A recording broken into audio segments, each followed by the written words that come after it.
The first time I entered this building, I was new not only to the congregation, but to Unitarian Universalism. I knew little about Unitarians, except for the fact that Ralph Waldo Emerson had been one, and nothing at all about Universalism. Now, I would say I was a Universalist by inclination, even as a child. In my view, there were three intertwining aspects of religion: experience of transcendence, ethical principles and behavior, and community. I was curious to discover what I might find here. What held me first was a statement of values that I found beautiful and compelling. And I could perceive community. People didn't seem to be here dutifully. I was surprised by the palpable connection between those speaking from this platform and those in the pews. But there were so many people here, what seemed like a sea of constantly changing faces. So when our minister Emerita, the Reverend Margot Campbell Gross, mentioned in one of her first sermons a program in which members of a congregation were gathered into small groups to remain together for some time, supporting one another, and also learning and celebrating together, I knew immediately I wanted to be included. It didn't happen right away. I think it was a couple of years before several people from this congregation attended a workshop to discover how small group ministry was operating in other churches, and then they worked to develop a plan for our own version. I wasn't one of those founding individuals, but I did join a small group in the first year they were offered here, and have since belonged to many over the years. I've had a dozen cherished partners as a small group co-facilitator. I feel held by small group ministry. It offers the opportunity for people who might never otherwise know one another to become a community in which deep questions are routinely addressed, topics that wouldn't arise in casual conversation. Small group ministry holds us together in the practices of both listening and speaking from the heart. In the words of a hymn we'll share in a little while, I hear that goal. May all who seek here find a kindly word. May all who speak here feel they have been heard. This ministry also offers us opportunities to be grounded in silence, listening to our own hearts as well as to one another. Small groups become places of learning where we recognize one another's worth and dignity, encourage one another's spiritual growth, and extend our own searches for truth and meaning.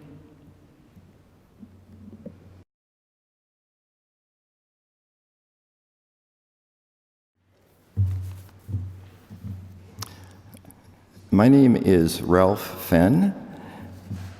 Small group ministry gives me a personal connection to other church members. In my everyday life, most interactions are superficial, goal-directed, and fact-based, not real sharing. Small group ministry works because it has just enough structure to make sure that each member has an opportunity to speak thoughtfully about situations in their lives. For me, the most valuable part of small group ministry is a feeling of acceptance by the group, regardless of what I may want to say. In small group ministry, everyone gets designated time to speak, which is extremely helpful for a quiet person like me. In the 16 meetings or so from October to May, I feel like I truly get to know each group member. When I hear others discussing their lives, I often have new insights into my own life. Also, UUs are just interesting people that have fascinating stories. I have participated in small group ministry almost every year since I joined the church congregation here in 2008, and I never get tired of the groups. In fact, right now I miss small group ministry because I know that it would be helpful to me to face the current challenge, which is my father was admitted last week to a skilled nursing home for a head injury. So very much looking forward to starting October again. In summary, small group ministry is a place where I can tell others what I really think and feel without worrying about others' reactions. Each small group ministry group is a small community where every person feels accepted, supported, and held.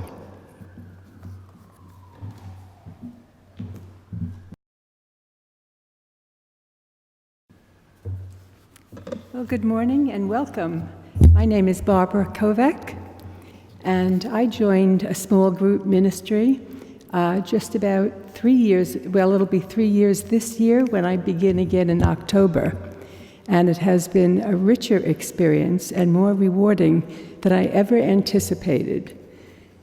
It lets me see others' viewpoints that I never even envisioned that someone would hold, and therefore I have grown deeper myself in reflecting and listening in this graceful space with them. It lets others' thoughts and feelings be held in a very special place where they feel accepted and where that no one is judging them and they don't have to defend themselves. They just are. So, in our everyday life, as the poet Paul Laurence Dunbar notes, we wear the mask that grins and lies and hides our cheeks and shades our eyes. Well, in small group ministry, we get to leave our mask behind. We contemplate together and we explore different themes of spirituality, philosophical writings, social justice, and other pertinent matters of interest. We are held, and we also choose a volunteer project for the year to give back to the community.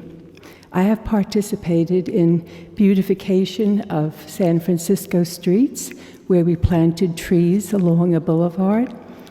And also we have visited with the Faithful Fools, the Tenderloin, and got to visit people that were homeless. And that both projects opened our eyes to the parts of San Francisco that we don't always get to see. So if you would like to be willing to connect 2 times a month on an evening that's convenient to you, you can either contact us online, as you will see in your printout today, or I will be at the table for small group ministry, and you can speak to me a little bit more about it. Thank you.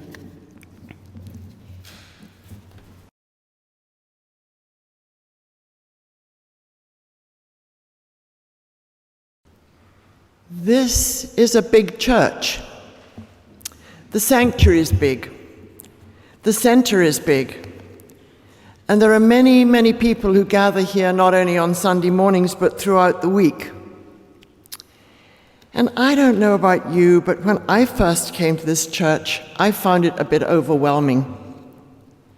So many things going on, so many people seemed to know, and I didn't know, how to get in, how to be included, how to find a home here. There are many reasons it's good to be part of a large church. We can host the winter shelter program for men who are homeless, A smaller congregation couldn't do that very easily. And we can initiate and support a free after-school program for children in our neighborhood up on top. It would be hard for a small congregation to do this. We have a great religious education program for children, a thriving young adult group. This can happen in a larger church. We have wonderful, wonderful organ music and a great choir. I could go on. There is so much we can do because of our size. It's great. And something for which to give thanks, profound thanks. But, there's always a but. As human beings, we need to belong to a group that is smaller than several hundred people. Here at church, Vera Lee found the choir to be her smaller group, a place where she was known and loved, and finally, in her last years, where she was held by the caring and love of choir members. And there are other groups in the church which can be small units for people that they feel they belong to. The young adults, the art committee, social justice ministry, Society for Community Work. There are many, many smaller groups which people can belong to. But this morning, I want to focus on small group ministries, which we started some 20 years ago, sensing a need for intentional, smaller groups to support and encourage people in their spiritual questing, and most importantly, where people could connect to each other in a deeper way and connect to themselves in a deeper way. These small group ministries of not more than 10 people each, led by 2 trained facilitators, they meet every 2 weeks from the fall through the spring, and they're intentionally designed to provide a safe, confidential space so the participants can develop a sense of trust. Trust in each other, trust in their own voice, and trust in the space which holds them there together. And this enables a deeper sharing. Each meeting can be for 2 hours, and people are asked to commit to the group after the initial tryout sessions. The structure is carefully thought out to enable a sense of safety as well as openness. And this morning I want to focus on a particular aspect of small group ministries, which is the practice of deep listening. To learn to listen to someone else without judgment, openly, is a skill and an art that I believe can be learned. Being listened to, deeply listened to, is healing. It can be transformative. As Unitarian Universalist minister Jacob Trapp wrote, "It is language that makes us human, and one half of language is to listen. Silence can exist without speech, but speech cannot live without silence. Listen to the speech of others. Listen even more to their silence. To pray is to listen to the revelations of nature, to the meaning of events. To listen to music is to listen also to silence, and to find the stillness deepened and enriched." In small group ministries, we try to find that stillness deepened and enriched within each of us. To try to find that stillness is an act of courage, because it's not easy. To try to find that stillness in a noisy world is an act of resistance to the anger, the fear and division we hear and see so much of today. I believe we need to claim for ourselves another realm of compassion and justice, of beauty and courage, of humility and passion. And this realm, I know, is founded in a sense of the stillness at the core. And how does one learn to listen? How does one get to that still, small point? The German theologian Dorothee Sohl wrote this poem meditation on how we might begin. She called it an exercise in concentration. If I am absolutely still, I can hear the surge of the sea from my bed. But it isn't enough to be absolutely still. I also have to draw my thoughts away from the land. It isn't enough to draw one's thoughts away from the land. I also have to attune my breathing to the sea, because I hear less when I breathe in. It isn't enough to attune one's breath to the sea. I also have to ban impatience from my hands and feet. It isn't enough to calm hands and feet. I also have to give up images. And it isn't enough to give up images. I have to rid myself of striving. It isn't enough to be rid of striving if I don't relinquish ego. And it isn't enough to relinquish ego. I'm learning to fall. It isn't enough to fall, but as I fall and drop away from myself, I no longer seek the sea, because the sea has come up from the coast now, has entered my room, surrounds me, if I am absolutely still. Seeking stillness in small group ministries, we practice listening deeply to each other. And I know how difficult that can be. I often find my mind is in silent, but in conversation with somebody I'm trying to listen to. And my mind is saying, have you thought of looking at it another way? Or, oh, there's a great book you should read. Any number of helpful things. But you see, I'm not really listening, not quietly taking in, accepting what the other person is saying. I don't think I've emptied myself enough to make space for that other person if my mind is running through things that would be helpful to say. When someone listens to you with that kind of emptied openness, there is an amazing feeling of being accepted, just as you are. Sometimes I've used these words by the poet John Fox as an opening reading at small group ministries meetings. It's about what it's like to be listened to. When someone deeply listens to you, it's like holding a dented cup you've had since childhood and watching it fill up with cold, fresh water. When the water balance is on top of the brim, you are understood. When it overflows and touches your skin, you are loved. When someone deeply listens to you, the room where you stay starts a new life. And the place where you wrote your first poem begins to glow in your mind's eye. It's as if gold had been discovered.